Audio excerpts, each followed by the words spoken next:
Limit y tends to zero and उसके अंदर है limit x tends to infinity exponential. Exponential में तो मतलब e की पावर में ये टर्म लिखा हुआ है ना, ये भी e की पावर में लिखा हुआ है।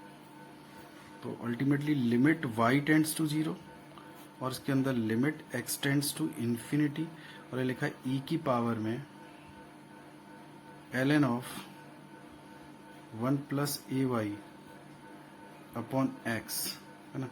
और ये जो x है ना ये यहां पे आ जाएगा, है ना। तो अब ln वाली प्रॉपर्टी से ये वाला टर्म तो हट ही जाएगा, ये बचेगा सिर्फ, है ना।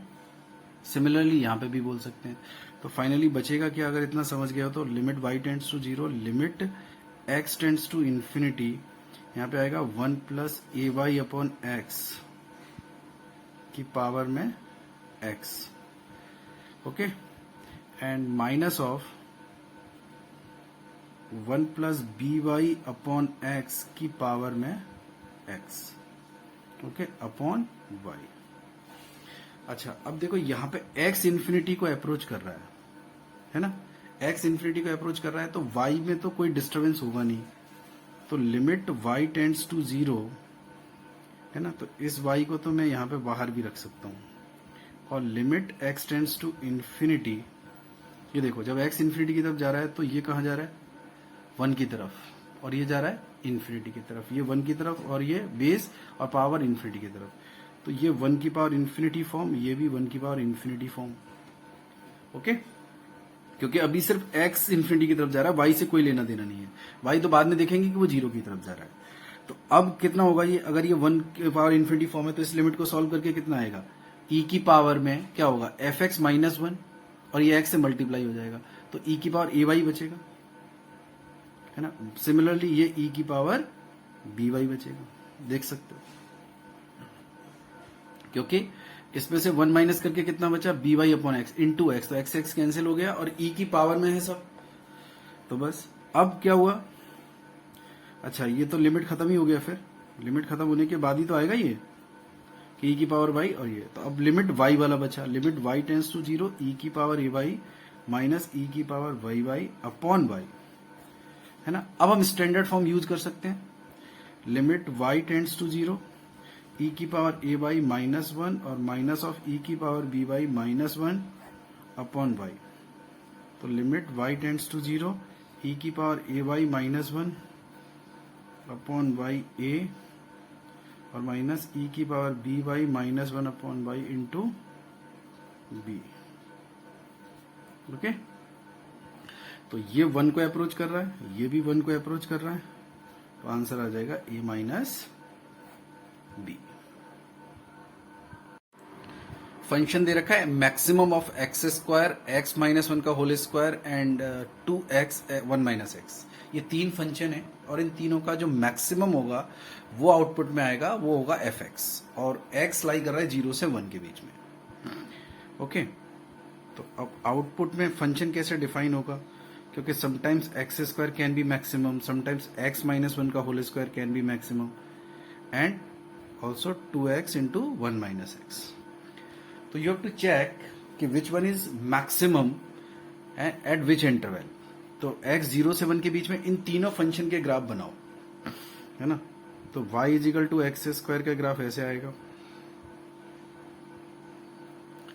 ओके।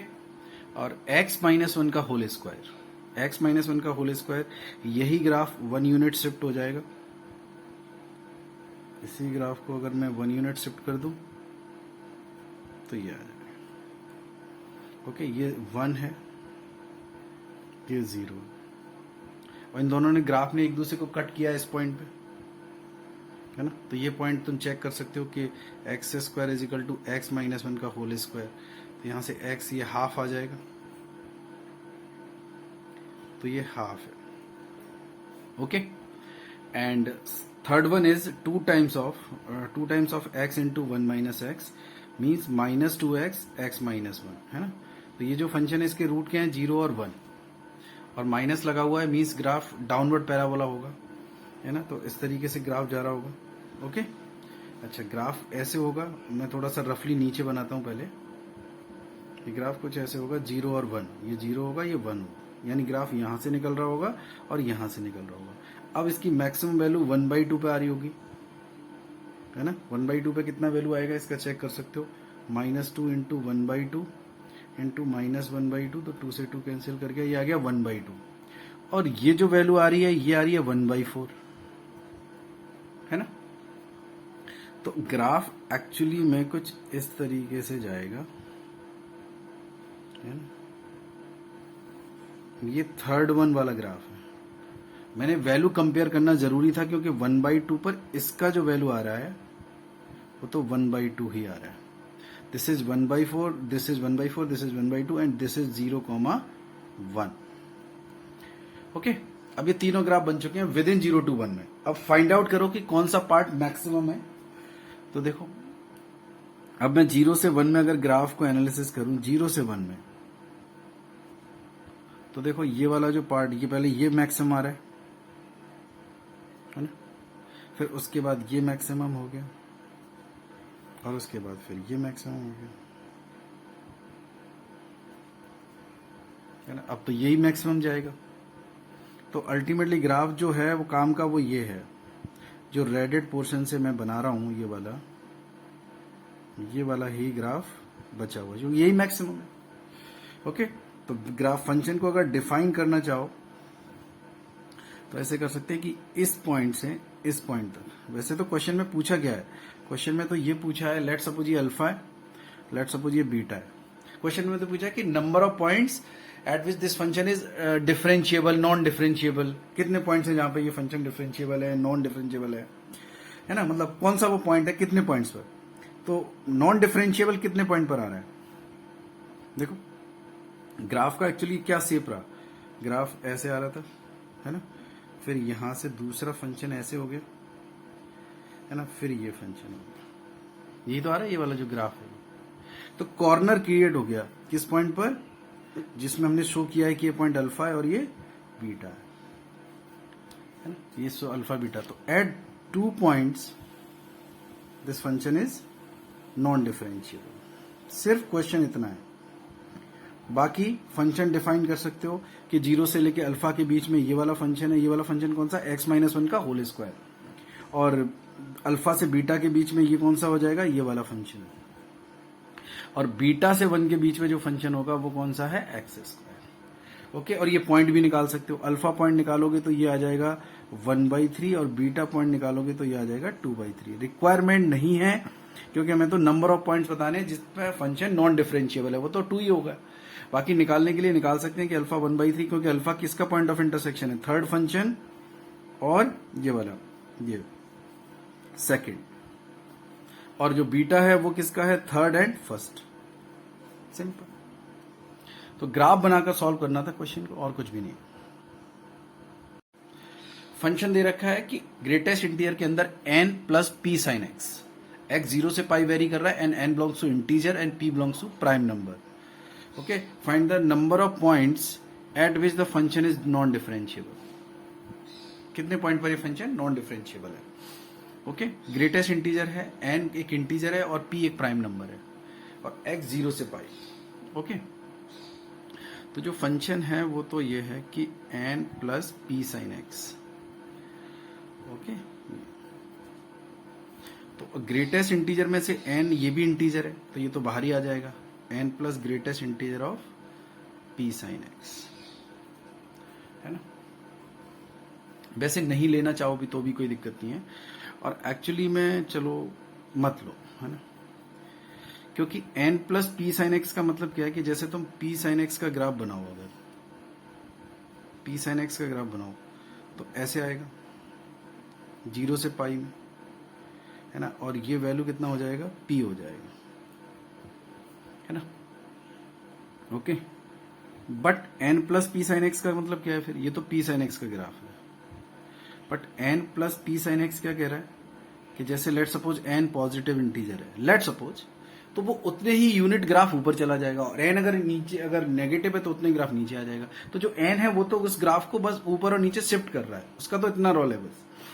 ओके, तो लेट सपोज कि मैंने n एक पॉजिटिव इंटीजर है, कोई भी n ऐड कर दिया, तो ये वैल्यू कहां से शुरू होगी, फिर ये जैसे 0 से शुरू हो रहा है तो अगर n plus p sine x होगा तो ये n से शुरू करेगा, है ना। तो लेट सपोज कि मैंने ये ग्राफ थोड़ा सा ऐसे बनाया, ये है n, मतलब इनिशियल वैल्यू n है ना, ये मतलब इसका जो वैल्यू है ये तो, एक मिनट, इसको तो मैं 0 ही बोल रहा हूँ, एक्चुअली ये 0 वाला ही पॉइंट है और ये पाई के बीच में ग्राफ बना रहे हैं, ओके। बट यहाँ पे जो वैल्यू शो कर रहे हैं वो ये n वैल्यू है ना, क्योंकि x इक्वल टू 0 पर इसका वैल्यू कितना आएगा, n, है ना। मतलब ऐसे लो, ये 0 के कॉरेस्पॉन्डिंग कितना वैल्यू है यहाँ पे n, ये है y कोऑर्डिनेट कितना है यहाँ पे n। तो अब यहाँ पे फिर जैसे n प्लस 1 भी होगा, है ना, n प्लस 2 भी होगा ये, और यह अगर यहाँ पे ये पाई बाई 2 है तो पाई बाई 2 होगा तो ये कितना हो जाएगा 1, मतलब n प्लस पी। ये कितना हाइट जाएगा इसका, n प्लस पी तक हाइट जाएगा, ओके ओके। अब इसके बीच में जैसे यहाँ पे इंटीजर कहाँ पे हो रहा है, जैसे 0 पे तो इंटीजर है ना, 0 पे इसका वैल्यू कितना n, फिर 0 के बाद n प्लस 1 इसका वैल्यू रहा होगा इंटीजर, फिर n प्लस 2 रहा होगा, फिर n प्लस p रहा होगा, जैसे जैसे x का वैल्यू इंक्रीज कर रहा है ना। फिर जब x का वैल्यू इंक्रीज कर रहा है तो वैल्यू फिर डिक्रीज कर रहा है, ओके। तो फाइनली ग्रेटेस्ट इंटीजर के अंदर आ रहा है n plus p sine x. तो where I should check the continuity and differentiability, जहां पर ये इंटीजर हो रहा है। तो ये इंटीजर तो उस कहाँ कब कब कितने इंटीजर हो जाएंगे, कितने बीच में कितने इंटीजर मिलने वाले हैं, क्योंकि n plus p sine x कितना वेरी करेगा, n से लेके n प्लस पी तक इतना जाएगा, है ना, ये जाने वाला है। तो अटेनेबल वैल्यू कौन सा है, n प्लस 1, n प्लस 2 और dot dot dot n plus P. जो अटेनेबल इंटीजर्स हैं उसके वो तो ये है, क्योंकि n तो अटेन करेगा नहीं, क्योंकि 0 तो इंक्लूडेड ही नहीं है, ओके। तो n प्लस 1 जैसे लेट सपोज यहाँ पे n प्लस 1 किसी पॉइंट पे आ रहा है, अब थोड़ा सा समझना जरा, लेट सपोज ये कोई अल्फा पॉइंट है और इस अल्फा पॉइंट पर इसका इंटीग्रल वैल्यू आ रहा है n प्लस 1, है ना। तो इस ग्राफ से ये देखो कि अल्फा पे अगर मैं जब लिमिट निकालूंगा तो अल्फा की तरफ मैं जब लेफ्ट से जाऊंगा अल्फा की तरफ, तो उस इंटीजर को लेफ्ट से अप्रोच करूंगा, मतलब n प्लस 1 को मैं अप्रोच कैसे करूंगा, लेफ्ट से, है ना, n प्लस 1 माइनस से। और जब मैं अल्फा की तरफ राइट से आऊंगा तो फंक्शन का वैल्यू भी उसी इंटीजर की तरफ आ रहा है, बट वो ऊपर से आ रहा है ना, n प्लस 1 से बड़ी वैल्यू से n प्लस 1 की तरफ आ रहा है, n प्लस 1 प्लस से n प्लस 1 की तरफ आ रहा है। तो ये तो अलग अलग इंटीजर हो जाएंगे। फिर जब जैसे उसमें ग्रेटेस्ट इंटीजर का मैं लिमिट निकालूंगा उस पॉइंट पर, जैसे अल्फा पे निकाल रहे हो, तो लेफ्ट हैंड लिमिट कुछ और आएगा, राइट हैंड लिमिट कुछ और आएगा, क्योंकि ये उस इंटीग्रल से कम वैल्यू देगा, क्योंकि उसको तरफ लेफ्ट से अप्रोच कर रहा है, वो ग्रेटर है n प्लस 1 प्लस है तो वो n प्लस 1 ही दे देगा, है ना। तो सिमिलरली जैसे n प्लस 2 किसी बीटा पॉइंट पर रहा है, तो बीटा की तरफ मैं जब लेफ्ट से जाऊंगा तो n प्लस 2 से कम वैल्यू नीचे आएगा, है ना, n प्लस 2 से जो नीचे वाला इंटीजर है। और बीटा की तरफ अगर मैं राइट से जाऊंगा तो n प्लस 2 वाला ही इंटीजर आएगा, क्योंकि वो n प्लस 2 से ज्यादा है। तो सिमिलरली मैं क्या कहना चाह रहा हूं कि n प्लस 1 जब इंटीजर रहा होगा तो उस पॉइंट पे ये डिसकॉन्टिन्यूस रहा, इस पॉइंट पे भी रहा, है ना। सिमिलरली जैसे जैसे ये n प्लस पी इसका हाइएस्ट वैल्यू आ रही है पाई बाई 2 पर, तो जैसे जैसे मैं पाई बाई 2 को अप्रोच करूंगा इधर से, तो देखो मैं ये वाली वैल्यू अप्रोच कर रहा हूं, और पी पाई बाई 2 पे जो एग्जैक्ट वैल्यू है वो तो n प्लस पी है, लेकिन अगर पाई बाई 2 की तरफ अप्रोच कर रहे हैं तो n प्लस पी को अप्रोच कर रहा है लेफ्ट से, तो ग्रेटेस्ट इंटीजर क्या आएगा, n प्लस पी माइनस 1। तो यहां पे भी डिसकॉन्टिन्यूस हो गया, ओके। तो अल्टीमेटली कितने पॉइंट पे हुआ, n प्लस 1, n प्लस 2, है ना, और dot dot dot n plus P, है ना, मतलब ये n प्लस 1 है, ये एक मिनट ये देखो, हाँ ये एक इससे n प्लस पी माइनस 1, है ना।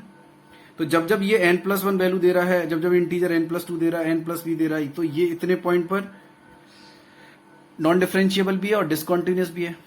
तो p पॉइंट्स तो ये हो गए, है ना, एक मिनट, n प्लस 1 से लेके n प्लस पी तक, है ना, तो p पॉइंट हो गए, ओके। अब पाई बाई 2 से लेके पाई के बीच में फिर से वही कहानी है ना, तो वो फिर से कितने पॉइंट हो गए, फिर से वही पॉइंट हो गए p, पाई बाई 2 से लेके पाई के बीच में भी पी पॉइंट है और 0 से पाई बाई 2 के बीच में भी पी पॉइंट्स हैं, बट ये पॉइंट तो 2 बार काउंट कर लिया मैंने। मतलब जो पाई बाई 2 वाला पॉइंट है ये तो इसमें भी काउंट हो गया, इसमें भी काउंट हो गया। तो फाइनल जो नॉन डिफरेंशिएबल पॉइंट्स हैं वो कितने हो जाएंगे, p प्लस p माइनस 1, तो अल्टीमेटली 2p माइनस 1। इतने पॉइंट पे वो डिसकंटिन्यूअस भी है और नॉन डिफरेंशिएबल भी है, क्योंकि ग्राफ ब्रेक हो रहा है। ओके, बट इस क्वेश्चन में हम, जैसे मुझे क्वेश्चन में इंफॉर्मेशन क्या दे रखी है, greatest integer of n plus p sine x। Okay, तो क्या कर सकते थे कि मुझे फंक्शन दे रखा है f x is equal to n plus p sine x, है ना। तो इंटीजर, जैसे एन तो कोई इंटीजर है ना, अब तो जो कि आंसर है वो एन पे तो डिपेंड ही नहीं कर रहा है, और पी प्राइम नंबर है ना। तो क्वेश्चन में ऐसा करो कि एन को जैसे मैंने लेट सपोज 0 कंसीडर कर लिया और पी को 2 कंसीडर कर लिया, तो मेरे लिए जो फंक्शन है वो ये हो जाएगा क्या, 2 साइन एक्स। अब greatest integer of 2 sine x का 0 से पाई में कितने नॉन डिफरेंशिएबल पॉइंट आएंगे, ये देख लो। ये 0 है, ये पाई है, ये 2 साइन एक्स है तो ये 2 होगा, ये 1 है। तो अब देखो यहां पे पाई बाई 6 आएगा, क्योंकि पाई बाई 6 पे ये 1/2 होगा, ये पाई बाई 2 हो गया, और ये 5 पाई बाई 6 हो गया, है ना। तो 3 पॉइंट पे ये नॉन डिफरेंशिएबल हो जाएगा, क्योंकि 3 पॉइंट पे ऐसे हो रहा है कि इंटीजर आ रहे हैं बीच में। ओके, जैसे काउंट किए थे वैसे कर सकते हो यहाँ पे। तो 3 पॉइंट आ रहे हैं, तो मतलब अगर मेरा आंसर क्या आ रहा है, इस number of non differentiable points कितने आ रहे हैं इस पर्टिकुलर केस के लिए, 3 आ रहे हैं। तो जबकि आंसर कितना है, 2p माइनस 1।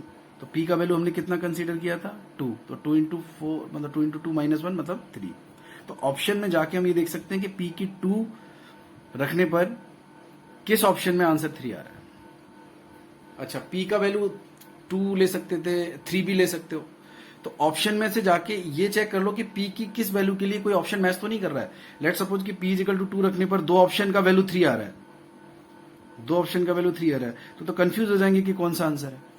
तो इसलिए p का वो वैल्यू सेलेक्ट कर सकते हैं जिसके लिए कोई भी 2 ऑप्शन मैच नहीं कर रहे हैं, है ना। तो ये तो एक ऑल्टरनेटिव तरीका है कि ऑब्जेक्टिव में कर सकते हैं कुछ वैल्यू सपोज करके, अगर ये रिलेटिवली थोड़ा सा टफ लग रहा है तो ठीक है। बाकी ग्राफ से समझने पर इतना, फिर ग्रेटेस्ट इंटीजर के क्वेश्चन तुम पहले भी सॉल्व कर चुके हो, तो कैसे ग्रेटेस्ट इंटीजर पर जब हम पॉइंट पे निकालते हैं तो कैसे उसका लेफ्ट हैंड लिमिट और RHL अलग अलग आता है, तो उस लॉजिक को अगर समझते हो तो ये टफ नहीं लगना चाहिए। फंक्शन डिफाइन है -1 की पावर में greatest integer of x square for x negative and for x greater than और इक्वल टू 0 के लिए limit n tends to infinity 1/4 plus x की पावर है। मतलब जब x पॉजिटिव या 0 है तो फंक्शन जो है वो लिमिट में इन्वॉल्व है ना। ये लिमिट का जो वैल्यू आएगा वो फंक्शन है x का, है ना। और x नेगेटिव के लिए क्या है, -1 की power greatest integer of x square. Question में निकालना क्या है, 0 पर लिमिट लेफ्ट हैंड लिमिट और 0 पर राइट हैंड लिमिट का समेशन निकालना है। ओके, तो 0 पर लेफ्ट हैंड लिमिट तो बहुत आसान है, क्योंकि limit x tends to 0 minus, है ना, और ये -1 की पावर में greatest integer of x square. x 0 की तरफ जा रहा है लेफ्ट से, तो एक्स स्क्वायर तो 0 की तरफ ही जाएगा, बट 0 प्लस से, क्योंकि एक्स स्क्वायर तो पॉजिटिव ही हो जाएगा। तो 0 प्लस का फिर ग्रेटेस्ट इंटीजर ये तो 0 हो जाएगा, यानी -1 की पावर में 0 हो जाएगा, मतलब 1 हो जाएगा। तो लेफ्ट हैंड लिमिट तो सीधे सीधे 1 आ गया, लेकिन राइट हैंड लिमिट में थोड़ा सा दिमाग ज्यादा लगाना पड़ेगा, क्योंकि पहले से लिमिट में इन्वॉल्व है फंक्शन। तो फंक्शन की जो डेफिनेशन है, limit n tends to infinite और 1/4 प्लस एक्स की पावर n, ये मेरा फंक्शन है x greater than equal to 0 के लिए, है ना। लेकिन अगर मैं ये कहूं कि फॉर x 0 से 1, फॉर x 0 से 1 क्या होगा कि x की पावर में जो इन्फिनिटी बैठा हुआ है n, मतलब n कहां जा रहा है, इन्फिनिटी को अप्रोच कर रहा है, और वो किसकी पावर में है, x की पावर में। तो अगर x फ्रैक्शन हुआ 0 से 1 के बीच में, 0 या 0 से 1 के बीच में हुआ, 1 ओपन है, तो इसका वैल्यू तो फिर कितना आएगा, 0 फ्रैक्शन है, उसकी पावर इन्फिनिटी की तरफ जा रही थी तो 0 ही हो जाएगा सीधे सीधे, है ना। अगर मैं कहूं फॉर x इजिकल टू 1 के लिए, तो एग्जैक्ट 1 की पावर इन्फिनिटी, मतलब एग्जैक्ट, अच्छा ये तो x, ये वाला पार्ट 0 की तरफ जा रहा है ना, ये पार्ट 0 की तरफ जा रहा है, तो फंक्शन कितना हो गया 1/4 है ना। तो इस डेफिनेशन में मतलब x 0 to 1 में जो fx आएगा निकल के वो कितना हो जाएगा 1/4 + 0 मतलब 1/4। अच्छा एग्जैक्टली 1 पर क्या होगा कि 1 की पावर इंफिनिटी तो 1 ही रहेगा, तो fx सीधे सीधे 1/5 हो जाएगा। और फॉर x ग्रेटर देन 1 के